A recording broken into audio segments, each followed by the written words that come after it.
human rights activists and all thrown in, the usual kind of things about, oh, they're not bothered about the human rights of the victims of terrorism and so on and so forth. Now, I think that's a very disturbing idea because that clearly says that you won't have a single benchmark.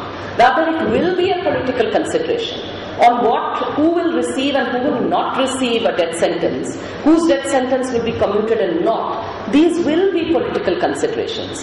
And then, in certain cases, in the Afzal Guru case, I will still say, the Bhullar case is terrible, it is shameful, it's shocking. But in the Bhullar case, I think a lot of people who are opposing the death sentence are at least probably getting a chance to be heard without being lynched in public.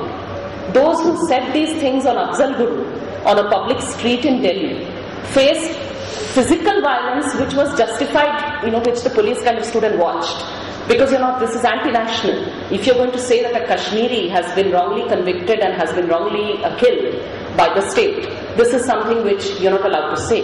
And if you say it, then you will be attacked. And students who have protested this, Kashmiri students who protested this in other parts, or even apart from Delhi, have faced physical violence. So I think even that shows that, depending on the identity, depending on the political, nothing but political considerations, the way in which death sentence is seen changes. The way in which courts see it, the way in which the public at large sees it, the way in which the media projects it, all of that. So I think that in such a situation, it's absolutely unacceptable, the continuation of the death sentence, and there must be an attempt, and I'm glad that this meeting is happening because I think it's a step in that direction, to build up the public opinion here. We need a movement. We really need a mass movement that says that we will join that fraternity, that community of countries, of nations all over the world, which is the majority of all over the world, which says we don't want to. We ought to really want to be part of that, not to want to be part of the minority of countries which is continuing to hold on to these kinds of forms of punishment. One more thing which I'd like to add in the context of social movements is that two other things which had come up during the struggle. One was that there was this attempt to say that if President Pratibha Patil commuted death sentences of rapists, then that was a terrible thing, and look, Pranab Mukherjee is such a wonderful man, he's not commuting anybody's death sentence, he's handing that out. That was one thing which we faced in arguments and all of that. And the other thing was that we were rather interested in the idea that, those who are building this, trying to build this opinion in favor of the death penalty, seem to have this strange attachment for Saudi Arabia's rape laws. I can't quite understand why. Because, we would point out then, and with great success as well, that, Saudi Arabia has all sorts of barbaric punishments. But they have beheading and so on and so forth. But they are also the country that can hand out lashing to a rape victim. It's also the same country. It's also the country whose rape law, which has one of the highest rape rates in the world. So, in what possible way are you saying that their laws are serving as a deterrent? It's absolute nonsense.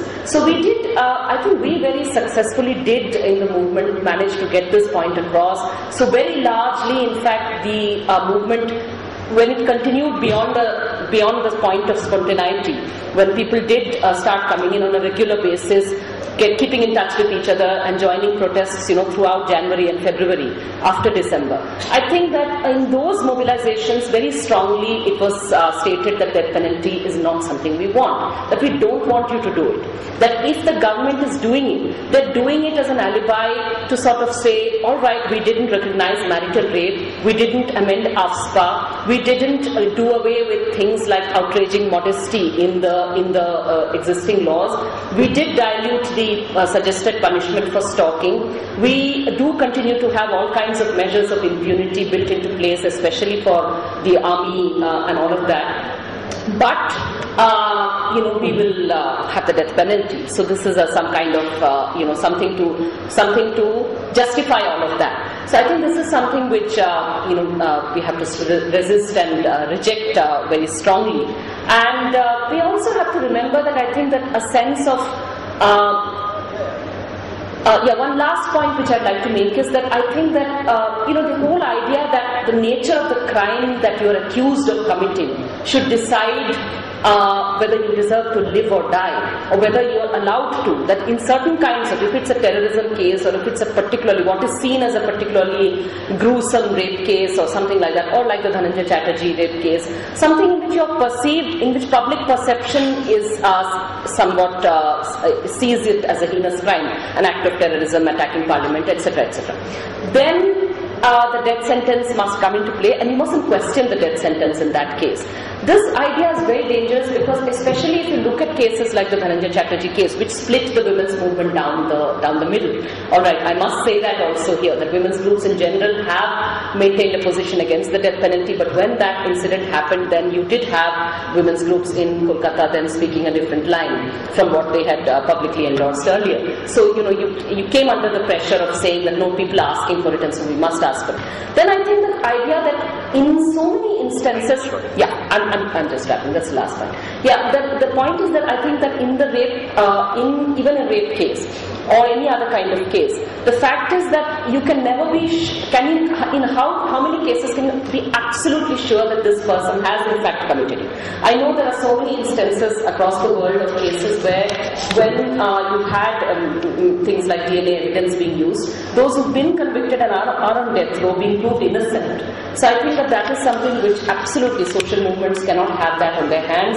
Left and progressive movements can't have that on their hands. I'm very happy to say that my party, the CPIM in Liberation, has very clearly said that we want an immediate moratorium on the death penalty, and that we want the death penalty to go in India.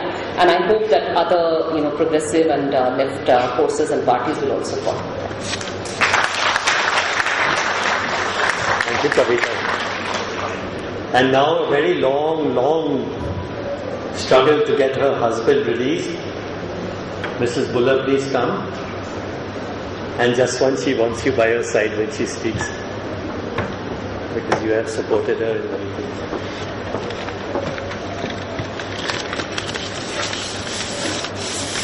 First of all, I would like to say thank you, honorable retired judges, and all my brothers and sisters.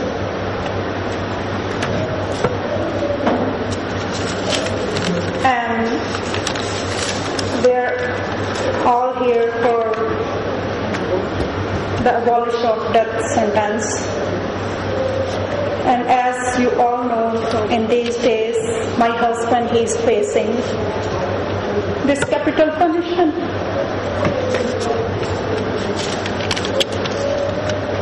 And I've been struggling all my life, all my young time, been 22 years waiting for justice.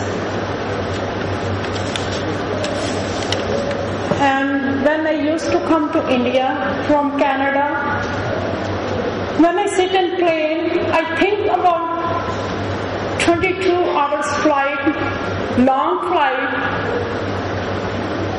And when I come here, I have to go to see him in the Tihar jail. I have to go to see the lawyers, and all the time struggle. As my elder sister, she mentioned how we die every day, how he was dying. He was waiting for his court trial. I was waiting for the court decision. When there was court date in India, I used to wake up all night to keep phoning here, and daytime I have to go to work. And it's very hard for me. It was like physically I suffered, mentally I suffered the torture by this long wait, and financially I lost so much. I lost my job even recently when he was admitted to hospital, and I had to come right away in a day. So still I have a hope, almighty from God,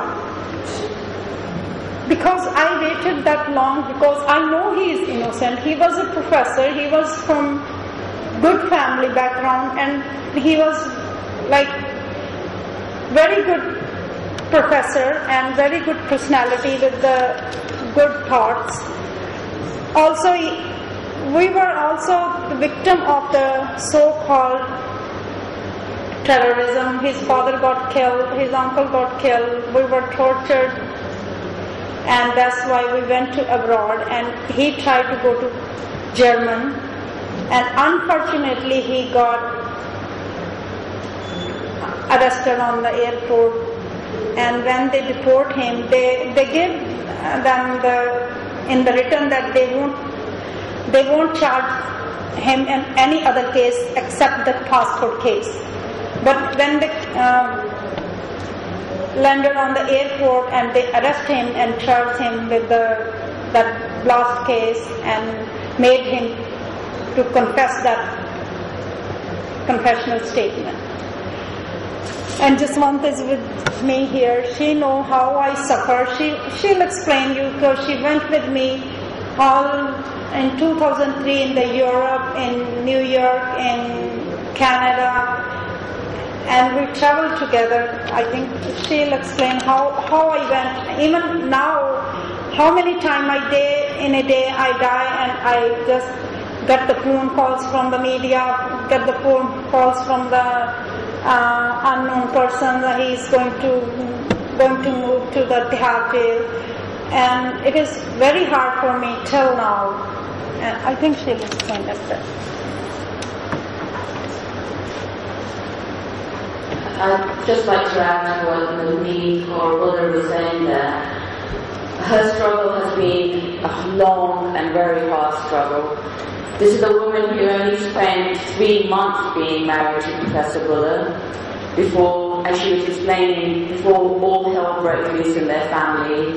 His father was killed, his uncle was killed, her own father was tortured. He now lives in Canada and is still having numerous treatments for that torture years later. Mrs. Bhullar, in my own experience, as she was saying, I spent some time with her, and we talk about, women having a voice, and for me, Mrs. Bhullar has been travelling around the world for years, trying to raise the issue of Professor Bhullar, trying to galvanise support for Mr. Bhullar, and I think an interesting point in his case is that she's been successful to a large degree. The German government, the Canadian government have all made representations to India, not just because of the death penalty, but also because of the facts of the case in Professor Bhullar's case. I won't take up too much time because there's a lot more eminent speakers who will speak after me.